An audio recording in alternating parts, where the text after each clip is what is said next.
Hey, hello. Balik lagi di channel Spoiler Moon dan kita akan lanjutkan lagi kisah hidup Fang Yuan. Oh ya guys, jadwal update-nya geser sehari ya. Sekali lagi mengingatkan. Kamis itu geser ke Jumat dan bonusan Selasa itu geser ke hari Rabu. Sorry banget, ini karena menyesuaikan sama perubahan jadwal kerja nih. Kalau maksa di hari Selasa dan Kamis, takutnya nanti malah nggak maksimal. Oke. Masih melanjutkan proses kenaikan dari Helloland, di mana kemarin Fang Yuan harus menghadapi kesengsaraan surgawi milik Helloland.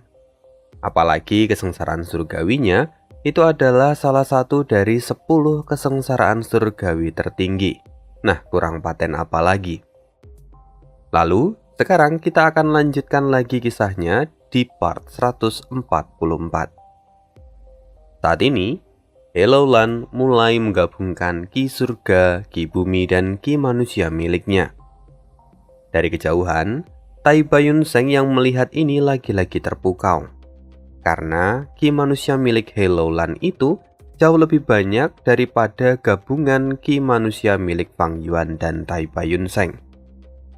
Inilah kualitas dari ki manusia yang dimiliki oleh 10 fisik ekstrim.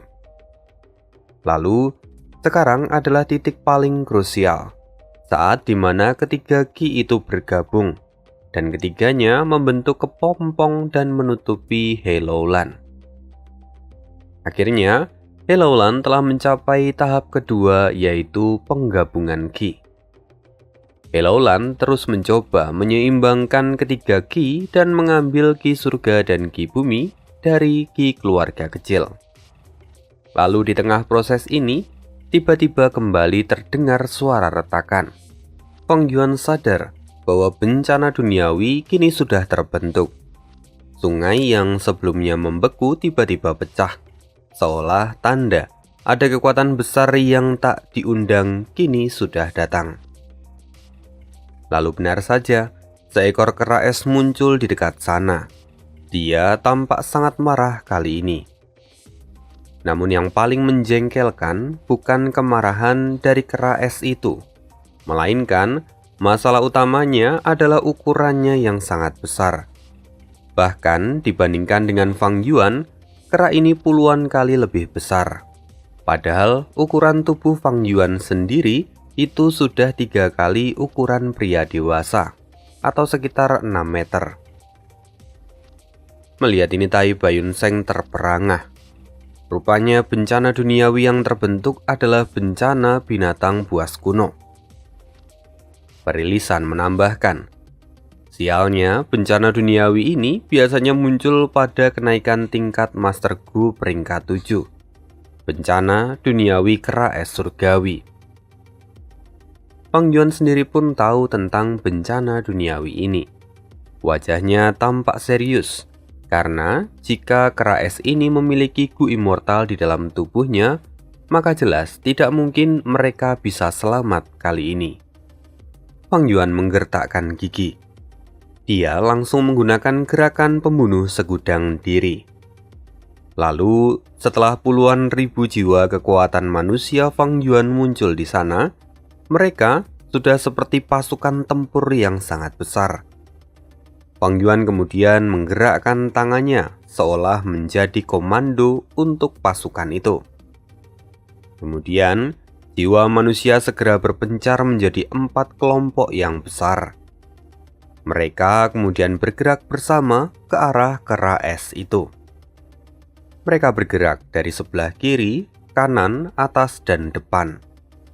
Semua jiwa manusia itu sudah seperti pasukan perang. Semuanya menyerukan satu kata, bunuh. Membuat suasana yang ada di sana semakin menegangkan. Kini semua jiwa manusia itu bergerak bersama, seperti kerumunan lebah yang menyerang monyet berbulu putih. Melihat ini kera es terlihat semakin marah. Dengan memukul-mukul dadanya, dia menunjukkan keperkasaannya. Lalu kera itu pun berlari dan mengayunkan tangannya untuk menyerang para jiwa manusia Fang Yuan. Dengan ukurannya yang besar, Kekuatan penghancurnya pun tidak bisa diremehkan. Dalam satu ayunan, ratusan jiwa manusia Fang Yuan hancur dalam sekejap. Tapi tentu, jiwa manusia itu tidak takut mati. Meski begitu, mereka terus menyerang kera itu sampai menimbulkan banyak kerusakan. Mengendalikan begitu banyak jiwa manusia serta menanggung kerusakan akibat banyaknya jiwa manusia yang hancur, ini memberikan beban yang besar pada pikiran Fang Yuan. Karena itu, Fang Yuan mengimbanginya dengan menggunakan gu kegembiraan air dan gunung. Memanfaatkan inspirasi dalam jumlah yang besar, ini membuat Fang Yuan dapat mengendalikan jiwa-jiwa manusia itu dengan lebih mudah. Meskipun dengan jumlah yang besar ini dan juga kerusakan yang tidak sedikit itu, membuat konsumsi inspirasi dari gu kegembiraan air dan gunung menjadi sangat besar.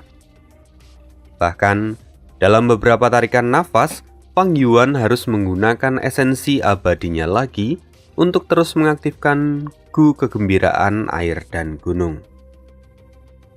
Lalu, pertarungan berlangsung selama beberapa saat. Fang Yuan kemudian menemukan sebuah keanehan. Rupanya, kera es ini tidak memiliki gu immortal. Bahkan gu fana pun dia tidak punya. Padahal untuk sekelas binatang buas kuno, seharusnya mereka memiliki gu fana. Jangankan binatang buas kuno, bahkan Raja 100 binatang saja biasanya memiliki gu fana peringkat 1 atau bahkan ada beberapa yang memiliki peringkat 2. Tapi bagaimana bisa kera es yang adalah binatang buas kuno ini tidak memiliki satupun?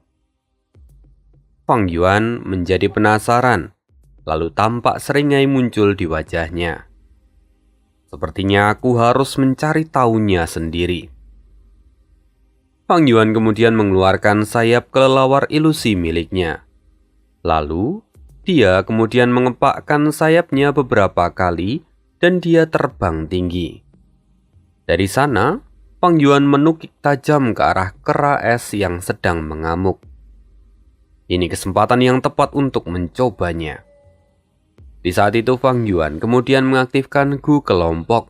Lalu segera beberapa puluh jiwa manusia yang ada di sekitar sana seketika berubah menjadi cahaya dan menyelimuti lengan kanan Fang Yuan. Dengan momentum yang tinggi itu, Fang Yuan mengayunkan lengan kanannya dan menghantam kepala kera es itu. Boom! Kepala kera es itu hancur seketika. Tai Baiyun Seng dan Perilisan keduanya terkejut. Mereka tidak tahu bahwa kekuatan Fang Yuan sebesar ini. Bahkan dalam satu serangan, rupanya itu dapat menghancurkan kepala binatang buas kuno. Tunggu. Bukan hanya Tai Baiyun Seng dan Perilisan rupanya yang terkejut. Tapi saat ini, bahkan Fang Yuan sendiri pun terkejut. Karena meski saat ini Fang Yuan merasakan kalau tulang-tulangnya hancur dan dagingnya pun terkoyak, tapi dia adalah orang yang menyempurnakan gerakan pembunuh ini. Jadi dia tahu benar dengan daya hancur serangannya ini. Normalnya, pukulan ini hanya akan membuat tengkorak dari kera es itu retak, atau semaksimalnya membuat kera es itu tak sadarkan diri. Tapi kali ini, justru ketika pukulannya itu kena, kepala kera es itu pun hancur. Fang Yuan terdiam dan mencoba mencerna kejadian ini. Tapi kemudian Tai Baiyun Seng berteriak, "Fang Yuan, awas!" Di saat berikutnya, lengan kera es itu sudah ada di samping tubuh Fang Yuan. Ini adalah pukulan dengan kekuatan super besar yang bahkan tidak disadari oleh Fang Yuan. Bagaimanapun, Fang Yuan pikir bahwa kera es itu sudah mati. Seharusnya dia tidak mungkin melawan dengan kepala yang sudah hancur. Tapi apa sekarang? Ini sudah terlambat. Fang Yuan tidak bisa menghindar. Bahkan dia tidak sempat untuk membentuk pertahanan. Fang Yuan kemudian menerima pukulan kera besar itu hingga membuatnya terpental seperti peluru meriam. Fang Yuan dikirim terbang jauh dan kemudian menghantam permukaan es yang tebal hingga membuat kawah yang besar. Tubuh Fang Yuan remuk. Dia bahkan tidak mampu bergerak lagi. Fang Yuan memang memiliki tubuh zombie. Karena itu, setelah menerima pukulan ini, dia masih sadar. Tapi, kondisi tubuhnya benar-benar remuk. Dia memerlukan waktu untuk memulihkan diri. Saat ini, seluruh tubuhnya terluka. Karena itu, tingkat regenerasinya pun menjadi cukup lambat. Bahkan, ini membuat Fang Yuan tidak mampu menggerakkan ujung jarinya. Untungnya, dia tidak sampai menjadi pasta daging. Karena selama Fang Yuan tidak mengalami kematian instan, dia pasti akan tetap mampu untuk kembali seperti semula. Semua itu karena kemampuan regenerasi dari tubuh zombinya. Apa-apaan ini? Fang Yuan mengerutkan keningnya. Lagi-lagi, dia masih mencoba mencerna apa yang baru saja terjadi. Dia ingat bahwa dia sudah menghancurkan kepala dari kera es itu. Lantas bagaimana bisa dia masih menerima serangan sebesar ini? Fang Yuan sangat sulit untuk menerima kenyataan ini. Fang Yuan! Tai Baiyun Seng berlari dengan panik dan segera menghampiri Fang Yuan. Lalu, dia segera mengaktifkan sebuah gu penyembuh yang ia dapatkan dari salah satu transaksinya dengan hiu setan. Gu ini bukan gu penyembuh biasa.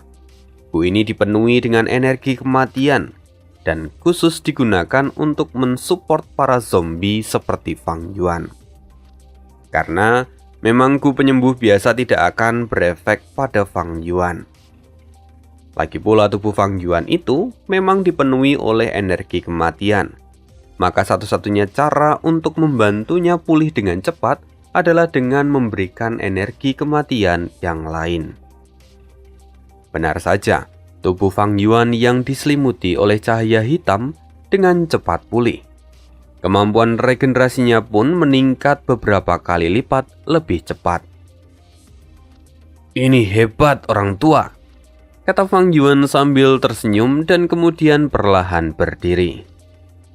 Aku baik-baik saja, sekarang kembalilah, kata Fang Yuan pada Tai Baiyun Seng.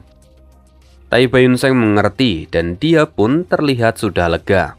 Lalu dia segera kembali. Sementara itu, sekarang tubuh kera es yang telah kehilangan kepalanya tiba-tiba meledak dengan sendirinya. Lalu setiap potongan tubuhnya kini berubah bentuk menjadi kuda dengan sayap di punggung mereka.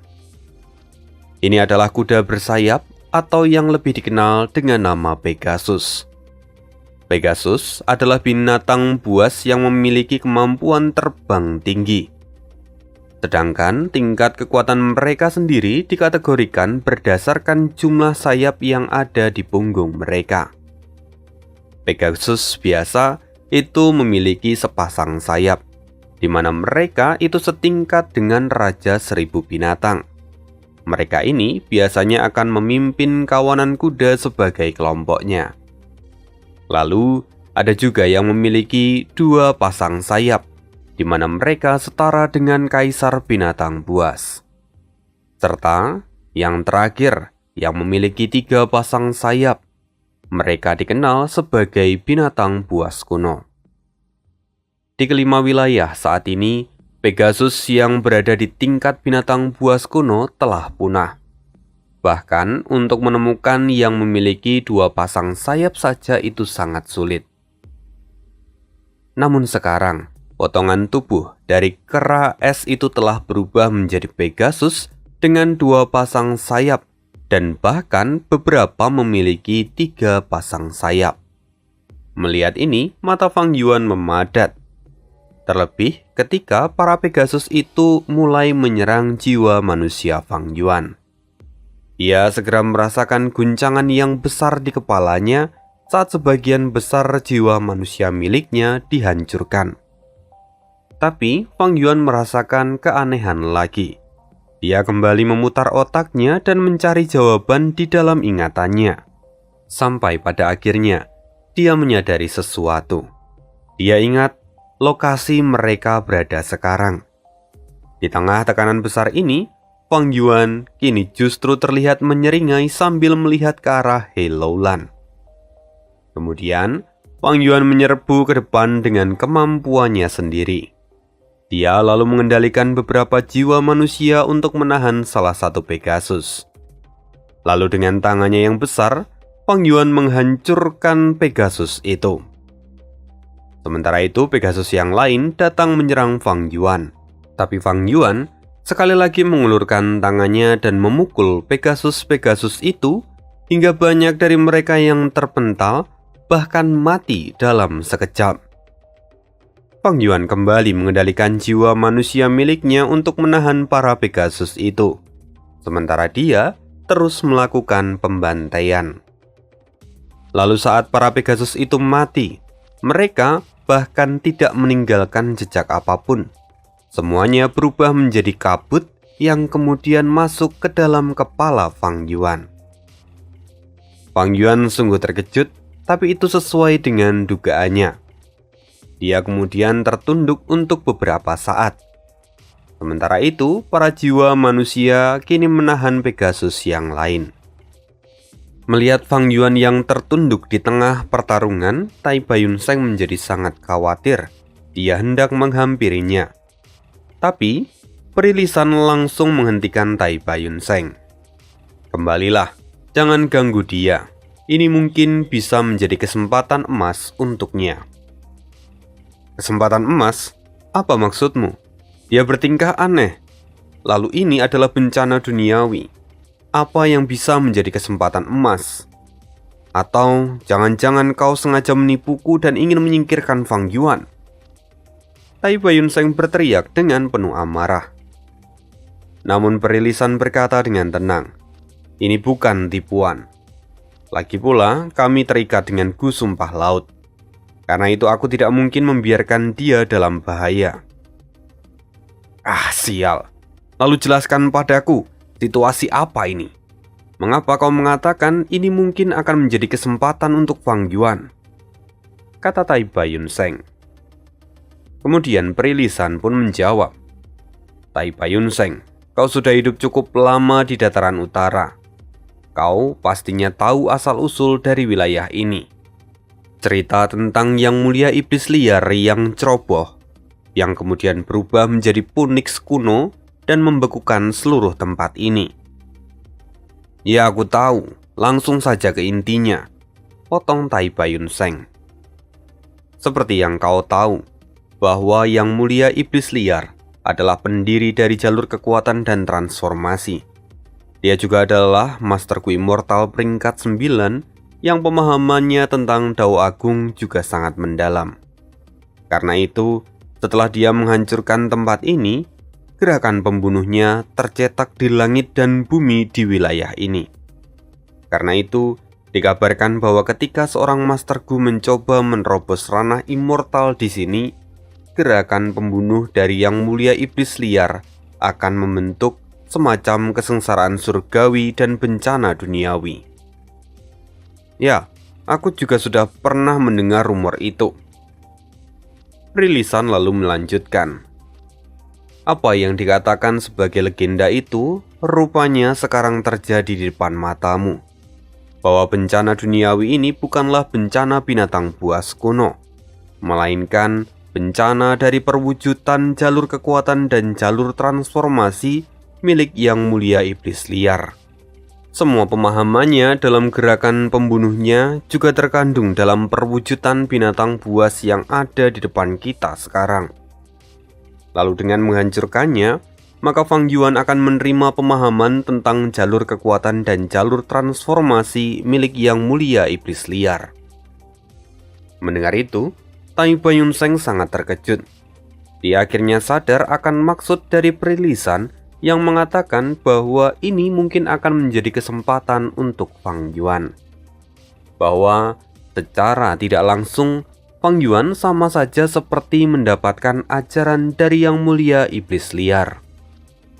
Ini juga alasan kenapa Fang Yuan tadi menyeringai sambil melihat ke arah He Laolan. Dia menyadari bahwa rupanya pemilihan tempat ini memiliki beberapa tujuan.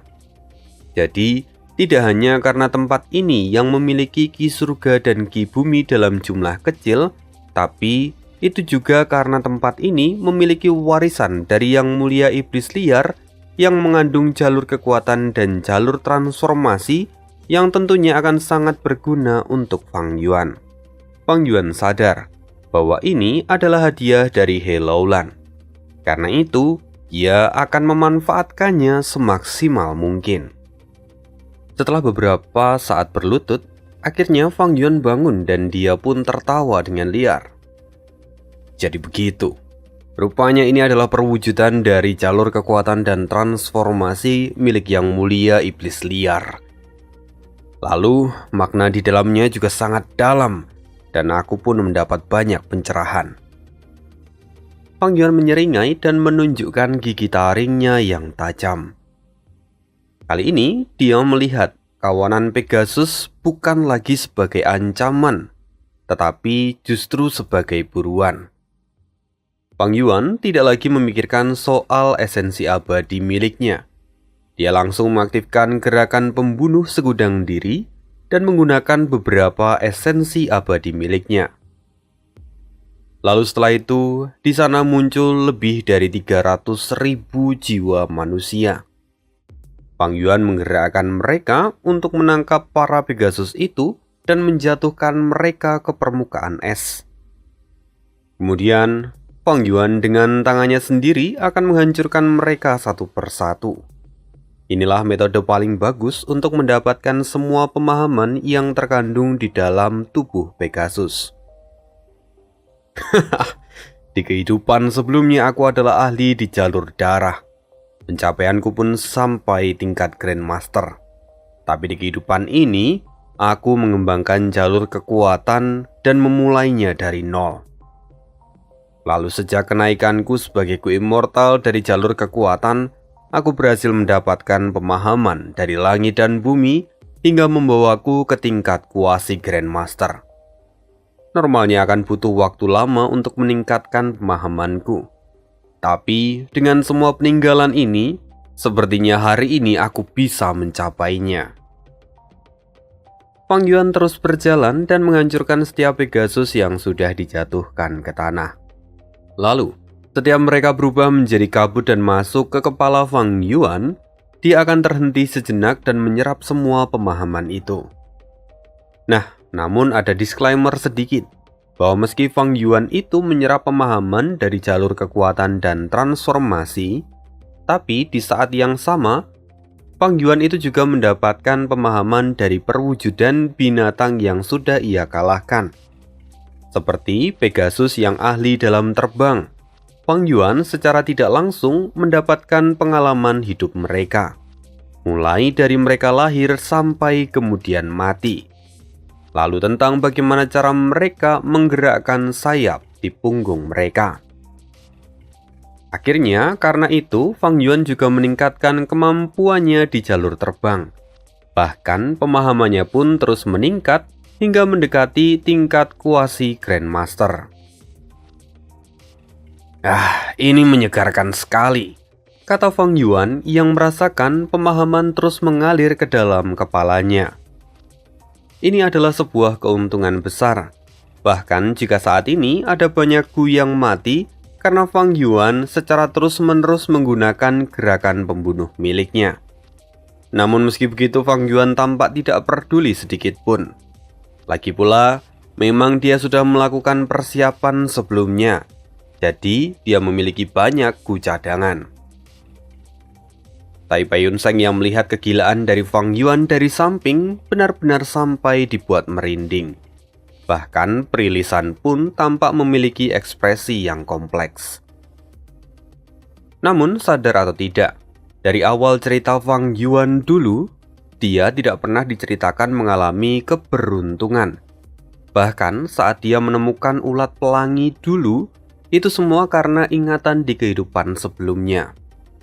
Karena memang keberuntungan Fang Yuan itu bukanlah keberuntungan seorang MC. Tidak seperti Ma Hongyun, Zhang Xinji, Hong Li, Hong Yi, ataupun yang lain. Dia terus melangkahkan kaki dengan semua perencanaannya sendiri. Sementara saat ini, keberuntungan Fang Yuan telah terhubung dengan 3 orang lainnya yang seharusnya bisa menjadi MC di cerita mereka masing-masing. Karena hal itu, keberuntungan Fang Yuan pun naik, dan kini dia mendapatkan kesempatan untuk memahami Dao Agung dari jalur kekuatan di tempat ini. Ini adalah keberuntungan yang muncul secara alami, bukan karena Fang Yuan yang sudah merencanakan semua ini sejak awal. Apa yang terjadi, semua itu hanyalah kebetulan. Karena sesungguhnya, bisa saja pemahaman milik Yang Mulia Iblis Liar itu tidak menjadi bencana duniawi dan hanya sebatas rumor atau cerita dongeng. Namun, karena kebetulan pemahaman itu menjadi bencana duniawi, Fang Yuan bisa mendulang banyak keuntungan hari ini. Ya, ini bagian dari spekulasi yang aneh buat. Pasti ada yang setuju dan tidak setuju. Kemudian setelah separuh kelompok Pegasus itu dihancurkan, bencana duniawi kembali berubah. Semua Pegasus yang tersisa bergabung dan kini menjadi 33 ular raksasa. Ukurannya sangat besar sampai sebesar rumah, dan sisiknya seperti besi hitam yang kuat. Nama perwujudan ular ini adalah ular perisai dengan pertahanan yang tinggi. Kali ini bencana duniawi memiliki sifat yang lebih defensif, meskipun dia juga masih memiliki kekuatan serang yang besar. Melihat hal ini, Fang Yuan justru tertawa. Dia kembali mengayunkan tangan dan semua jiwa manusia bergerak menyelimuti ular-ular itu. Fang Yuan lalu maju dan menghantam salah satu ular dengan pukulan dari kedelapan lengannya. Ditambah dengan kemampuanku kelompok yang menggabungkan sekitar 50 jiwa manusia, akhirnya kulit ular perisai itu dapat ditembus dan ular itu akhirnya mati. Kepala ular itu berubah menjadi asap dan masuk ke dalam kepala Fang Yuan. Kini Fang Yuan memahami cara kerja otot dengan sangat baik. Karena pada dasarnya, ular itu sangat bergantung pada kemampuan otot tubuh mereka untuk bergerak, bahkan sampai untuk menelan mangsanya. Karena itu, Fang Yuan dapat lebih memaksimalkan kemampuan otot tubuhnya saat ini. Pemahaman Fang Yuan tentang Dao Agung yang menggerakkan dunia pun semakin mendalam. Ada banyak hal yang sangat kompleks dan rinci yang bahkan tidak bisa disampaikan dengan kata-kata. Tapi karena semua itu, pemahaman Fang Yuan terhadap jalur kekuatan yang ia pelajari semakin dalam. Sementara itu, tubuh ular yang mati tadi tidak langsung berubah menjadi asap. Namun kali ini ia meledak dan berubah menjadi ular-ular yang jauh lebih kecil. Fang Yuan kini masih menyerap pemahaman sebelumnya. Ini membuat dia tidak bergerak. Sementara ular-ular kecil itu kini mereka semua menyerang Fang Yuan. Dalam sekejap, Fang Yuan seperti tenggelam di dalam lautan ular hitam. "Fang Yuan!" teriak Tai Bayun Seng. Dia kembali panik melihat Fang Yuan yang kini dikelilingi oleh ular hitam dengan jumlah yang banyak. Namun, Fang Yuan sendiri tidak panik. Dia masih mengenakan gerakan pembunuh perisai rambut. Ini membuat para ular itu tidak bisa menembus pertahanannya. Lalu setelah menyerap pemahaman sebelumnya, Fang Yuan tertawa dengan liar dan menggerakkan tubuhnya. Segera puluhan ular kecil itu hancur dan yang lain terlempar. Ular-ular yang hancur kembali menjadi asap dan masuk ke dalam kepala Fang Yuan. Fang Yuan terus tertawa dan menyerang dengan membabi buta. Bahkan Fang Yuan juga terlihat menangkap beberapa ular dengan tangannya dan kemudian menggigit kepala mereka hingga putus. Semua mayat ular kecil itu kini terus berubah menjadi asap dan menutrisi pemahaman Fang Yuan. Fang Yuan lalu bisa merasakan bahwa pemahamannya di jalur kekuatan kini telah naik ke ranah Grandmaster. Tapi, Fang Yuan masih tidak puas. Dia terus melakukan pembantaian. Dan sekarang, bencana duniawi kembali berubah. Ular-ular yang tersisa, ini semua berubah menjadi sekelompok rockman. Tapi mau berubah seperti apapun, Fang Yuan tidak peduli. Dia kini hanya menganggap mereka semua sebagai buruan. Jadi, Fang Yuan terus memburunya. Fang Yuan menyerang dan menghancurkan mereka satu persatu. Kali ini tujuan Fang Yuan adalah mencapai ranah Grandmaster kuasi hebat. Ini adalah tingkatan pemahaman di atas ranah Grandmaster. Sayangnya, semua itu sepertinya tidak akan berjalan lancar kali ini. Karena sekarang dua sosok melayang di langit. Akhirnya aku menemukanmu, kata sosok pertama yang tidak lain adalah He Cheng. Sedangkan yang lain adalah Sui Songzi. Rupanya benar bahwa He Loulan akan merobos naik ke ranah immortal di dataran utara. Sungguh semua sesuai dugaan, kata Sui Songzi sambil menyeringai. Akhirnya sosok yang ditunggu sejak lama sudah muncul juga. Lihat, ada begitu banyak jiwa manusia. Apa yang terjadi di sini? Apakah rumor yang beredar itu benar? Bahwa gerakan pembunuh dari Yang Mulia Iblis Liar mewujudkan diri dalam bencana duniawi di tempat ini. Sui Songzi tampak terkejut melihat ratusan ribu jiwa manusia. He Cheng sendiri tidak repot-repot meresponnya. Dia hanya fokus pada He Loulan yang kini terbungkus kepompong 3 ki warna-warni. He Loulan putriku, hari ini kau tidak punya tempat untuk lari lagi. Menyerah saja, kata He Cheng sambil tertawa kemudian. Dia lalu mengeluarkan sebuah gu di tangan kanannya. Itu adalah gu immortal dari jalur waktu. Sementara di sisi lain, Tai Bayunseng yang juga mengembangkan jalur waktu merasakan dua gu immortal miliknya beresonansi ketika merasakan gu yang ada di tangan He Cheng. Prilisan tahu gu ini. Wajahnya tampak dingin dan berkata, itu adalah gu immortal jeda instan. Gu immortal yang dapat membekukan waktu target yang ia kunci selama beberapa saat. Dengan adanya gu ini, maka gu perjalanan abadi tidak akan bisa digunakan. Karena itu sekarang adalah giliran kita. Prilisan lalu akhirnya keluar dari persembunyiannya. Dia kini berdiri di depan kepompong milik He Loulan. Wajahnya tampak serius dan berkata, He Cheng, hari ini kau ditakdirkan untuk gagal. Jangan pikir kau bisa menyakiti Loulan selama aku masih ada di sini. Lihat saja, orang yang akan menghentikanmu itu adalah aku. Prilisan lalu melepaskan aura yang ia sembunyikan selama ini. Ia menunjukkan dirinya adalah seorang gu immortal peringkat 7. Memang benar bahwa hanya sedikit orang yang tahu kalau Prilisan telah menyembunyikan kemampuan aslinya. Sebelumnya dia selalu menunjukkan diri sebagai seorang gu immortal peringkat 6. Prilisan sendiri adalah seorang gu immortal yang mengembangkan jalur tanah dan tumbuhan. Karena itu, meski tempat ini dipenuhi dengan es, di sekitar Prilisan segera tumbuh tanaman dengan sangat cepat, hingga kemudian membentuk hutan kecil dalam waktu singkat. Lisan, siapa sangka bahwa rupanya kaulah dalang dibalik semua ini. Bahkan rupanya kau selama ini menyembunyikan kemampuanmu dengan baik. Tapi kau telah berani menghasut He Loulan. Aku tidak akan membiarkanmu lolos hari ini. Mata He Cheng pun memadat. Sementara itu, Sui Songzi mengatakan beberapa hal sebelum mulai berperang. He Cheng, aku tidak bisa membantumu melawan Prilisan. Aku juga adalah anggota dari pegunungan bersalju. Kami terikat akan sumpah laut dan aku tidak bisa melawannya. Maka berhati-hatilah. Ini adalah kultivasinya yang sebenarnya, dan dia mungkin lebih kuat daripada yang kau duga.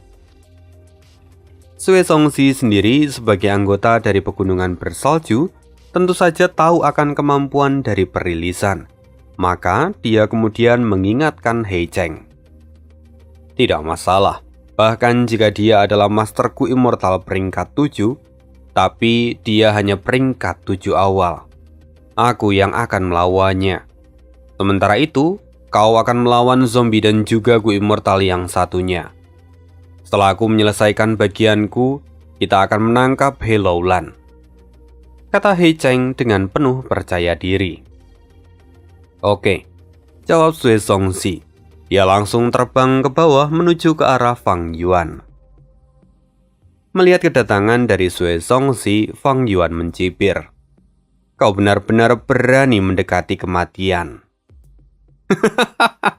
Hanya seorang zombie immortal peringkat 6 berani mengucapkan kata-kata yang begitu sombong padaku, kata Sue Songzi dengan penuh hinaan.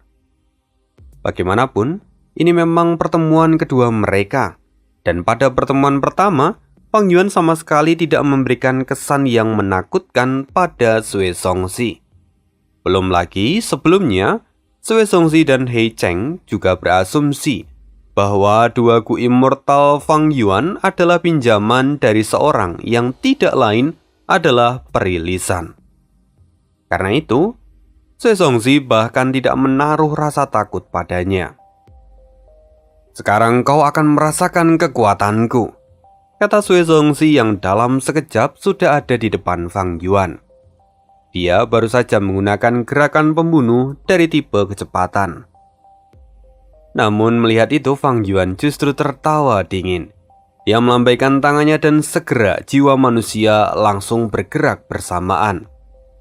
Dalam sekejap, jiwa manusia itu sudah mengepung Sue Songzi dari segala arah. Apa ini? Wajah Sue Songzi membeku. Dia salah mengira bahwa jiwa manusia itu bukanlah bencana duniawi, melainkan gerakan pembunuh milik Fang Yuan.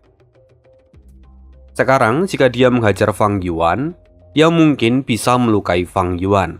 Tapi semua tentu percuma, karena Fang Yuan bisa sembuh dalam sekejap.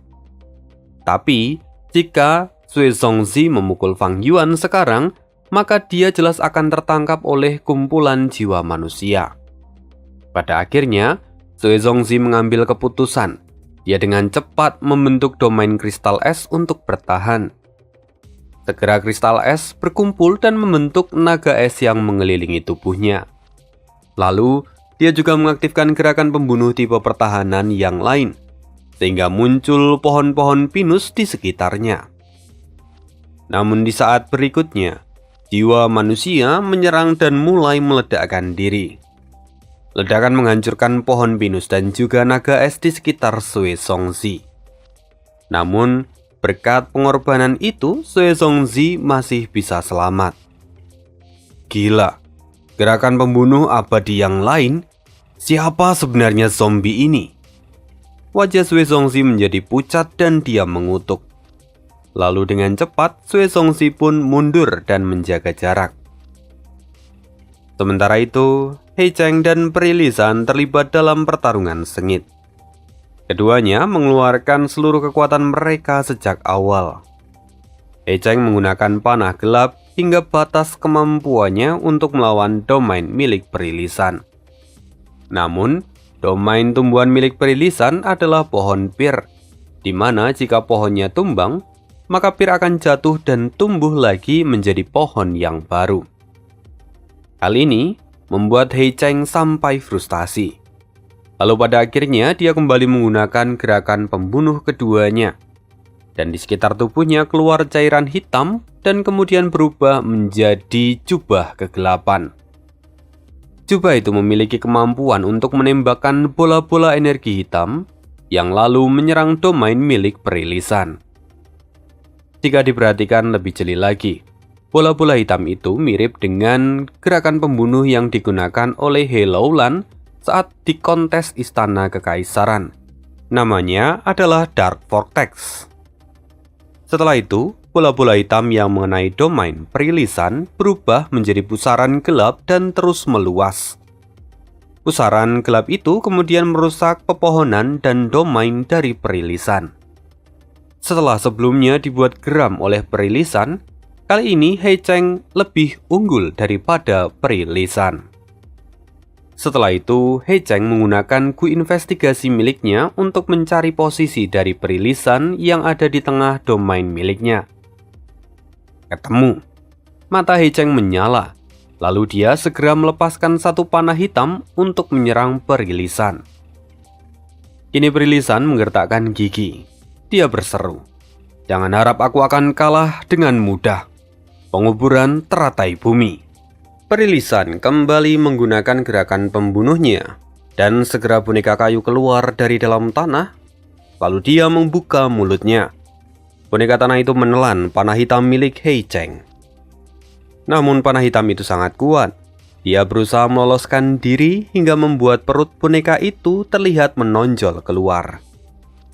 "Ini belum selesai," kata Perilisan, yang kemudian muncul lagi boneka kayu yang kedua. Boneka itu menelan boneka kayu yang pertama, dan kemudian menyusut hingga ukuran setengahnya. Lalu muncul lagi boneka kayu yang ketiga. Dia menelan boneka kayu yang kedua dan ukurannya menyusut hingga setengahnya. Semuanya berulang hingga boneka kayu ke-17. Baru setelah itu, panah hitam tidak lagi mampu berontak. Bahkan, He Cheng sendiri kehilangan 30% koneksinya terhadap panah hitam yang ditelan oleh boneka kayu itu. He Cheng tahu bahwa tidak akan mudah panah itu untuk keluar dan pasti butuh waktu. Jadi dia kembali menggunakan panah hitam kedua. Perilisan sendiri tampak pucat, lalu kembali menggunakan gerakan pembunuh, bunga surgawi yang memudar. Bunga dari pohon pir, lalu kemudian berguguran seperti salju. Kelopak-kelopak dari bunga itu ini berubah menjadi bulatan cahaya seperti kunang-kunang. Dan setiap panah hitam bersentuhan dengan cahaya itu, kecepatannya pun akan berkurang. Lalu warnanya juga akan ikut memudar. He Cheng tahu bahwa gerakan ini adalah musuh alami dari panah hitam miliknya. Dia sadar bahwa apa yang terjadi hari ini semua sudah disiapkan, termasuk cara untuk mengantisipasi panah hitam miliknya. Karena memang semua orang yang menjadi musuh He Cheng tahu akan kemampuan panah hitam miliknya. Jadi tidak heran kalau Perilisan pun sudah menyiapkan cara untuk menanggulanginya. He Cheng kemudian menarik panah kedua miliknya. Dia mengorbankan beberapa gu yang lain, lalu menyatukannya dengan panah hitam dan beberapa gu miliknya. Sehingga saat ini warna dari panah hitam itu kembali menjadi hitam legam. Kecepatan dari panah itu pun kembali seperti semula, dan kekuatannya pun terus meningkat. Panah hitam kembali bergerak dengan cepat dan menerobos gerakan pembunuh milik Perilisan. Lalu, panah itu akhirnya menusuk Perilisan tepat di perutnya. Wajah Perilisan tampak memucat. Lalu kemudian, perlahan kulitnya berubah menjadi warna coklat, dan serat-serat kayu mulai terlihat. Kau tertipu, He Cheng. Gerakan pembunuh bunga pohon menitihkan air mata. Kembali terdengar suara dari Perilisan. Rupanya yang saat ini ditusuk oleh panah hitam itu hanyalah tubuh pengganti dari Perilisan. Sekarang, panah hitam milik He Cheng itu menancap di batang kayu, dan kemudian kelopak bunga pir yang besar mekar dan menelannya. Karena itu, panah hitam itu kini tidak bisa digerakkan lagi. Perilisan kemudian berkata, "Sudah kukatakan bahwa hari ini adalah kegagalanmu." Meski mengatakan itu, wajah dari Perilisan pun tampak pucat dan keringat bercucuran di keningnya. Namun, mata dari Perilisan dipenuhi dengan kemenangan. Sekarang, panah milik He Cheng telah tersegel. Namun He Cheng tampak tidak khawatir. Dia justru berkata, "Perilisan, Kau terlalu meremehkanku. Apa kau pikir hanya itu yang kumiliki? Hei Cheng kemudian mengeluarkan sebuah mutiara hitam. Melihat itu, Peri Lisan pun terkejut. Penjara gelap? Hei Cheng tertawa. Benar, ini adalah rumahku peringkat 6 milik klan Hei. Penjara gelap. Sial, ini buruk. Di dalam penjara gelap itu ada binatang kuno, babi hutan tajam. Jika dia melepaskannya di sini, aku tidak akan bisa bertahan, bahkan meski aku menggunakan domainku. Gumam Peri Lisan yang kini tampak ragu dan ketakutan. Lalu, di tengah pikirannya itu, tiba-tiba Tai Bayun Seng berteriak. Peri Lisan, awas! Menghindar! Menghindar? Peri Lisan bingung. Saat dia menoleh, tiba-tiba dari arah samping panah hitam sudah ada 30 cm di depan wajahnya. Peri Lisan pun terkejut. Dia tidak bisa menghindar. Lalu pada akhirnya, panah hitam itu menembus tengkorak kepalanya dan darah kemudian menyembur keluar. Hello Lan yang baru saja menyerap ketiga ki miliknya, dia langsung merasakan aura milik Peri Lisan yang menghilang. Bibi! Teriak Hello Lan yang tahu bahwa bibinya terbunuh. Sudah berakhir, kata Hei Cheng yang kemudian menyimpan mutiara penjara gelap. Sesungguhnya, Hei Cheng menunjukkan penjara gelap itu hanya untuk mengulur waktu dan mengalihkan perhatian dari Peri Lisan. Bagaimanapun, dia sendiri jelas enggan menggunakan mutiara penjara gelap, karena jika dia melepaskan binatang buas kuno itu di sini, tentu akan sangat sulit untuk menangkapnya lagi. Artinya, itu sama saja dengan kehilangan pusaka dari klan. Lalu, di waktu yang singkat itu, Hei Cheng menembakkan panah hitam ketiganya, yang akhirnya mengeksekusi Peri Lisan. Namun, sesaat kemudian, cahaya hijau bersinar di dekat tubuh Peri Lisan. Lalu semua lukanya tiba-tiba hilang dan Peri Lisan kembali bernafas. Untung sempat, kata Tai Bayun Seng yang tampak terengah-engah. Ya, inilah kemampuan dari Gu manusia kembali. Meskipun pada akhirnya Tai Bayun Seng harus menggunakan esensi abadi. Namun Tai Bayun Seng dapat memutar waktu sampai saat sebelum panah hitam itu menembus kepala Peri Lisan. Bajingan, apa yang dilakukan oleh Sue Songzi? Mengapa dia tidak bisa menahan orang tua ini? Hei Cheng menggertakkan gigi. Dia lalu melihat ke arah Sue Songzi. Dan betapa terkejutnya dia ketika melihat Sue Songzi tampak compang-camping. Tubuhnya babak belur dan dia bahkan berusaha untuk melarikan diri. Tunggu, apa ini? Jadi jiwa manusia itu bukanlah bencana duniawi? Mata Hei Cheng pun memadat. Siapa sebenarnya zombie ini? Bagaimana dia bisa memiliki kekuatan tempur sebesar ini? Hei Cheng sadar bahwa meski dia menggunakan mutiara penjara gelap, dia masih tidak akan mampu menghabisi ratusan ribu jiwa manusia. Sejak awal, ini memang adalah kekalahan mereka. Sementara Peri Lisan sendiri pun terkejut. Dia tidak menyangka bahwa alur pertarungan ini akan seperti ini. Semuanya hanya karena Fang Yuan dan Tai Bayun Seng, mereka menjadi unggul. Lalu Tai Bayun Seng segera memuji, "Kerja bagus, Junior." Kata-kata itu segera memecahkan lamunan semua orang. Namun, Fang Yuan kemudian berteriak, "Lo Lan, gunakan Gu keluarga kecil. Aku masih ingin melanjutkan bencana duniawi ini." Benar, Fang Yuan seperti menemukan tambang emas di sini. Karena bencana duniawi ini, dia mendapatkan banyak pemahaman yang berguna. Dia bahkan menghabisi semua perwujudan dari bencana duniawi.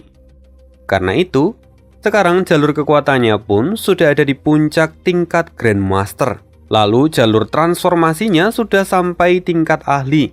dan jalur terbangnya sudah sampai tingkat kuasi Grandmaster. Dengan sedikit dorongan lagi, maka Fang Yuan bisa meningkatkan jalur kekuatannya ke tingkat Grandmaster kuasi hebat. Namun, Helolan segera memotong. Tidak, aku membutuhkan Gu keluarga kecil untuk tahap ketiga nanti. Mendengar ini, Fang Yuan sungguh kecewa, tapi dia tidak bisa membantah. Pada akhirnya, mereka berempat pun berkumpul, dan mereka masuk ke dalam apertur milik Fang Yuan. Sesaat berikutnya, Fang Yuan menggunakan Gu perjalanan abadi untuk meninggalkan tempat itu. Melihat ini, Sui Zongzi pun bertanya, "Mengapa kau melepaskan mereka?" He Cheng menjawab, "Bahkan jika aku menggunakan Gu jeda instan dan menghentikan mereka sesaat, apa kau pikir kau bisa menerobos pertahanan jiwa manusia itu?" Mendengar ini, Sui Zongzi merinding. Dia baru saja merasakan kengerian dari para jiwa manusia itu. Jadi pada akhirnya, mereka berdua pun hanya bisa mundur untuk saat ini.